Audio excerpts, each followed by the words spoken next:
Right, Fadda, go ahead. This is actually about Ramadan. Can you go like to the dentist, like to get a shot? And clear.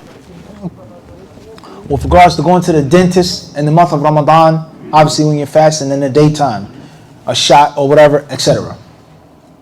That which breaks the fast is eating, drinking, sexual intercourse, and anything that takes the place of eating and drinking.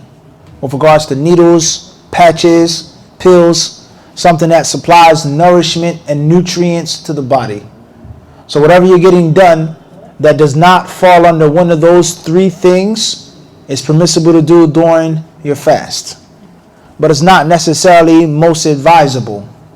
Water being in your mouth, poured, sucked, so on and so forth, it should be stayed away from. With regards to swallowing, with regards to your body feeling weak and tired, you becoming extra thirsty, etc. And Allah knows best. Fadal. So you said not to reserve a spot when you come early. What if it's a brother that helps out in the masjid when he comes early, and then he reserves a spot and then he goes out helping out? With regards to reserving a place in the masjid and the prohibition of doing so, what about if it's someone who helps out, he comes early, he's doing custodial affairs, preparing the masjid, etc. Perhaps he gets an exception, but in reality he never left. Nor is he lazy and procrastinative. He's not coming late. He's actually working, inshallah, for the cause of Allah in the masjid. And Allah knows best. We have any other questions? All right.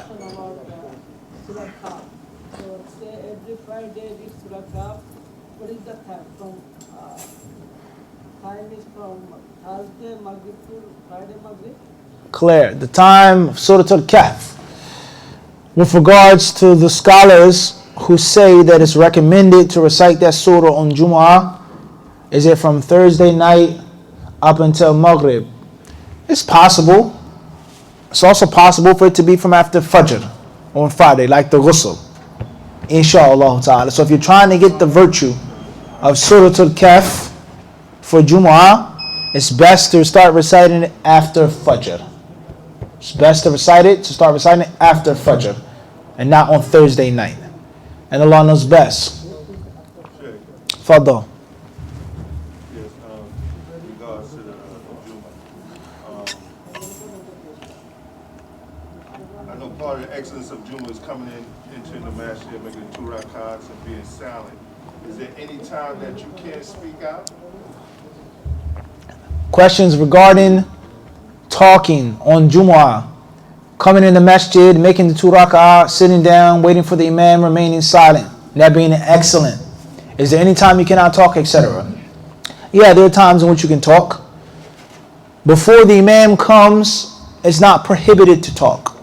It's not prohibited. It's not the best thing to do. You should make dhikr, read Quran, make dua, sit and wait.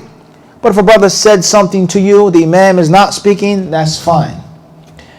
During the khutbah, the only time in which it's permissible to talk, if the imam is talking to you, and if it's an emergency or something which is very important. Other than that, you have to keep silent. And just because you're silent when the imam is speaking doesn't mean it's prohibited before the imam.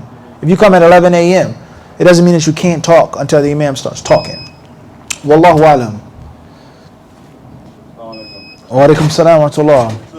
So, additional to that, is it permissible for like security to Clear. If there's a need, la bas. If there's a need, a need, and to keep it to a minimum and keep it in the boundaries of being as low as they possibly can. But if you have to instruct someone, if there's a harm coming to the Muslims, you need to protect them, that's fine, inshallah ta'ala. But obviously the brothers on security should have the most fiqh as they possibly can, limiting it, using signs instead of talking when they don't have to. And Allah knows best. This is unrelated to anything about fiqh, but I'm wondering where this is being streamed, this whole class. Question is, where is this class being streamed? You can find it, inshallah ta'ala, on the HadithDisciple page on YouTube. HadithDisciple. Hadith with an I. HadithDisciple on YouTube. All you gotta do is just Google HadithDisciple and it'll pop up. Inshallah, make sure you subscribe. That way you get the notifications, inshallah. Fadal. What advice do you have for a brother who has to run a breakout room in Zoom, who has to lead it about how to heal from color, from the effects of colorism, as for those who suffer from it, as like with their family members or friends and so on and so forth. Question is regarding colorism. And what advice would you give to someone who needs to heal from colorism with regards to their friends and their family members? Well, that's a good question. And the sad reality and the answer to that question is that many of us, if not most of us, won't heal from colorism. That's the sad reality. If you look at Fair and Lovely and other types of skin whitening or skin lightening creams, it's $1 million business. $1 million, if not $1 billion business, especially in certain countries, which we all know, in which they're making buku bucks off of lotions and creams to make your skin whiter and lighter. There's nothing wrong with white skin or light skin. If that's what you like, that's what you like. If Allah made you white and light, alhamdulillah, there's nothing wrong with that. That's fine. But the concept of Allah didn't make me with light skin or fair skin, and I'm not pleased, I'm discontent, I'm not happy, I feel inferior, I feel less. Just because my skin is darker, I'm automatically less beautiful, I'm uglier, etc. In order for me to get a good job, be accepted, be attractive, be handsome, get the salams in the Masjid, I have to have lighter, fairer skin. That's a major problem worldwide. And unfortunately, some of the, there are many, but there are many victims of this who are Muslims. That's a fact. Okay, that's a fact. Now, colorism before I traveled overseas, etc. But of course, seeing is not like believing. Seeing is not like believing. And I remember when I was in Bombay, India, we were staying at a hotel. It's called the Layla Hotel, and it's not like a hotel in America in which you just walk in and the front desk is a whole entire compound. And there are 3 and 4 different gates before you even get close to the hotel. The first gate, they look at your ID. The second gate, they're checking under the car if there are bombs under the car, etc., etc., etc. Real high profile hotel. So I remember when I got there, it wasn't the first or the second night, but it was in the daytime. I was there for a couple of days, and I saw something that was phenomenal. I saw all of the different workers and the different people tending to the hotels and the guests of the hotels. So there was a lady at the front outside of the gates tending to the garden. She was an Indian woman, and her skin was extremely dark. Dark, super dark. Then you get past her inside of the gate, the first security check. The Indian guy, his skin is darker, but it was lighter. And then the second, and the third, and the fourth, and every security check, the skin gets lighter and lighter. Until you get into the front desk of the hotel, in which their Indian women was fair. It's amazing, literally. It's like you just, tune down the pixels. And it's a reality. It's reality. So is that an accident? Is that, chance or a coincidence? Obviously, we know it's not. So it's a huge problem. And the Muslims and non-Muslims are affected by it. And I personally feel, not to sound pessimistic, but I feel that many Muslims will never overcome it. And they'll never heal from it. They'll accept it. And they'll just, it's the truth. It is what it is. As far as the Muslims who are trying to overcome it and trying to heal from it, then I would give the following pieces of advice. First piece of advice is Allah Azza wa Jalla is the one who creates and who fashions and forms. Allah made you skinny, fat, dark, light, thick nose, thin nose, pointy nose, thick lips, thin lips. Allah made you. So if you look at your natural creation as being ugly and looked down upon, then it's something that you need to check with Allah. That's number one. Advice number two is that beauty comes from within. People say it's in the eye of the beholder, but that's different. If you're content with yourself and how you look, versus you're not content with yourself and how you look. A woman could be a supermodel, and she could be the most fragile, insecure creature that you'll ever meet in your life, and that's a fact. A man could be intelligent, smart, wise, handsome, muscle-bound, and he could be the most insecure man that you'll ever meet in your life. So beauty, handsomeness, attractiveness, confidence, these things come from within. That's a fact. And if you don't have it on the inside, no matter what you have on the outside, you'll never ever be pleased and content. And you'll never be happy. Point number three is the concept of if people treat you a certain way because of what you look like, and not because of your character, because of your content, because of how you behave, and because of what type of person you are, then you shouldn't busy and bother yourself with them but so much. Give them their basic rights, your family, co-workers, friends, and that's it. How can you respect someone who treats you on the surface for who you are on the surface? That's just stupidity. Because your skin is fair, come close to me. Because your skin is darker, stay far away from me. Regardless of what you bring, what you offer, what type of person you are, good, bad, positive, negative. That's a serious probing of someone's intelligence. When you only look at someone because of the pigmentation or the melanin or lack of melanin in their skin. Something's wrong with that person mentally. And you look at a person's content, their character, who they are. All right?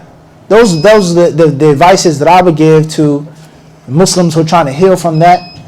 And for them to know the law is the creator and the law is merciful. And the law gives things to all of his servants. If one doesn't have the most beautiful appearance to you, there are other things that they have. And Allah surely knows best. May Allah help us all. Ameen. Tayyip, are there any other questions before we... Faddal. I think I recall something when talk about nationalism. Okay. It is beyond nationalism. No doubt about it. There's no doubt about it. They say that the one who actually classified this issue as an ism is a female doctor from India. Okay, and they say that, or she says that her classification of this social issue, because it's been around forever, and many people, the reality is they think it's just a black and white thing, or they think it's just a slave master and a black African slave thing. Those who think like that and talk like that are gravely mistaken. Gravely mistaken. If you read old ancient books, you'll find in many cultures colorism. And it's been around for a very long time, way before the discovery of the New World. So that's another fact. They think that colorism is just because of the European-African dynamic. That's only partially true.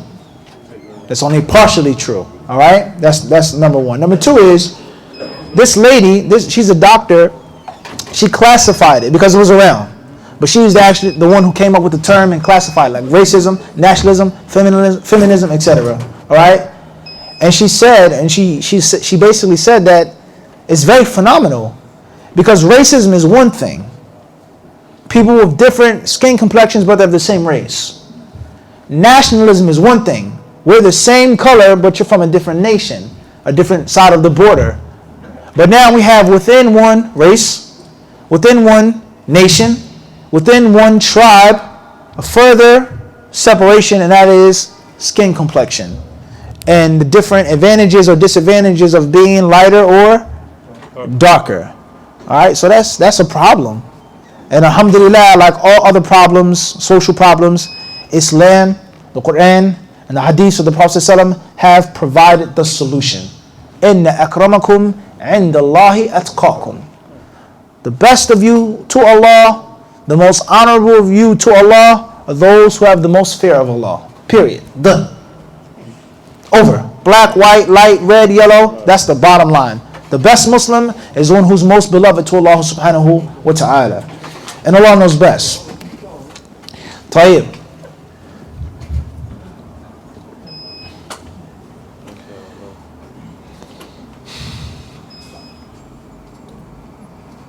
Question says, from initials AM from London, UK. Should I respect my twin sister who is older than me by a minute, like I respect my elder siblings, or should I treat her like anyone the same age as me? طيب. Technically speaking, she's older than you. She's your elder. So yes.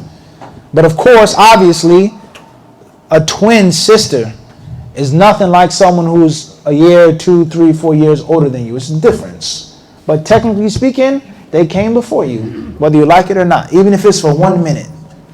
And Allah knows best. Next question comes from London as well. Initials AS. Assalamu alaikum Mufti. Where can I find on your classes, videos, how to attain yaqeen? Wa alaikum salam to Allah. You can find those classes on the videos. Search and you shall find bi'idhnillahi ta'ala. They're there. Is it a playlist? No, there is not. Whereas we haven't done that amount of classes or lectures just on that topic like other playlists with regards to organizing the thousands of videos. But if you look, you'll find bi'idhnillahi ta'ala, and only Allah knows the wisdom of you searching for something, right? Without an index. An index is good, a catalog is good, classification is good, it saves time, it brings order, but oftentimes it handicaps you and it restricts you. And oftentimes when you just look and search, when you dig through the crates, you find things that you wouldn't normally find. So it is a wisdom. And that's why we tell the brothers and the sisters who want to benefit from us, we're not calling you to us, only listen to me. I'm not saying that. But if you do want to benefit from what we have to say, the channel is what? It's there. You got to look, you got to search. Watch the video. Go through the videos, inshallah ta'ala.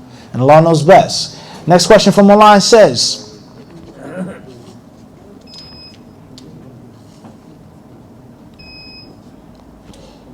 question is coming from Detroit, Michigan. Initials FA. What is the ruling on the fast of those who work 8 hours physically and a job requires them to get water? They must fast. Period. They have to fast. Take off, take a break, get a new job. If it's an absolute necessity, that's one thing. But there's no special exception for them. And Allah knows best, unless it's a necessity. Unless it's a necessity. Question comes from Valenciennes, France. Initials EA. A person who had the intention to fast but missed the suhoor and decided he would not fast this day because of that. What should he do? If it's a voluntary fast, then khalas, make it another day. You made the intention and the decision not to fast, and you ate or you drank, khalas. As far as if you didn't, that's a different story.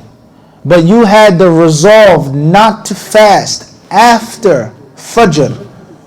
Isn't the same as the one who overslept or who didn't have any decision or intention on fasting after Fajr until noon. There's a difference. And Allah knows best. Fadl akhi. You forgot it. Tayyib. All right. Next question says,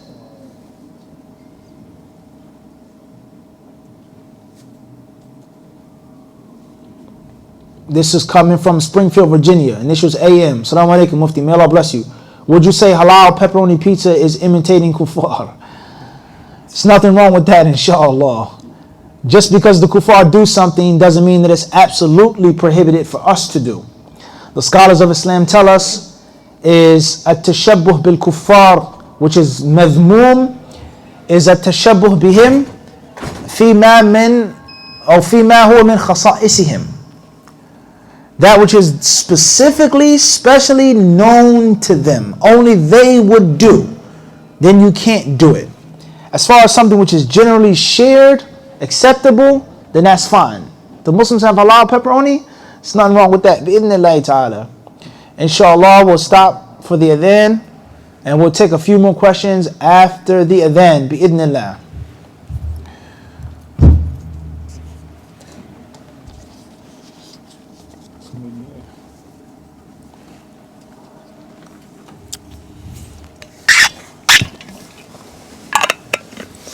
Assalamu alaikum wa rahmatullahi wa barakatuh.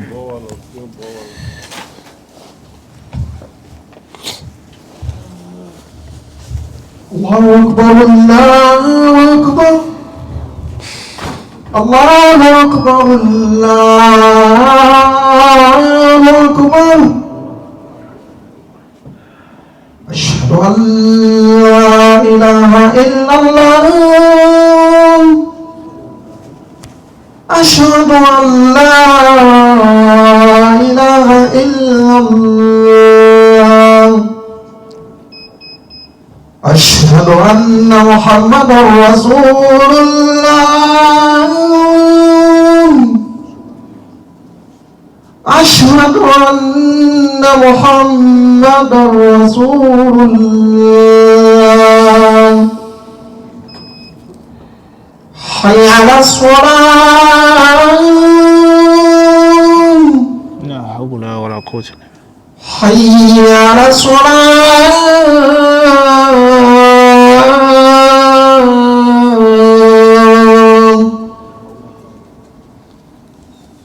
حي على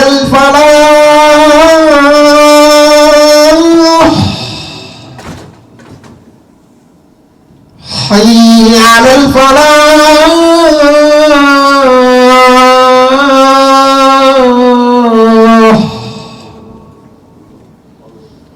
الله أكبر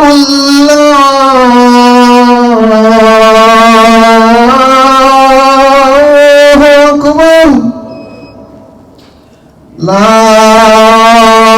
إله إلا الله.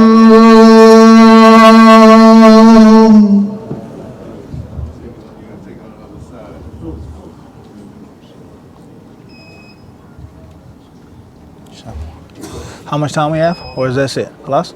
Yeah, When is the Iqamah? come on, Is now? it's full ready. Khalas. All right, we'll stop tonight and try to answer some more questions at another time.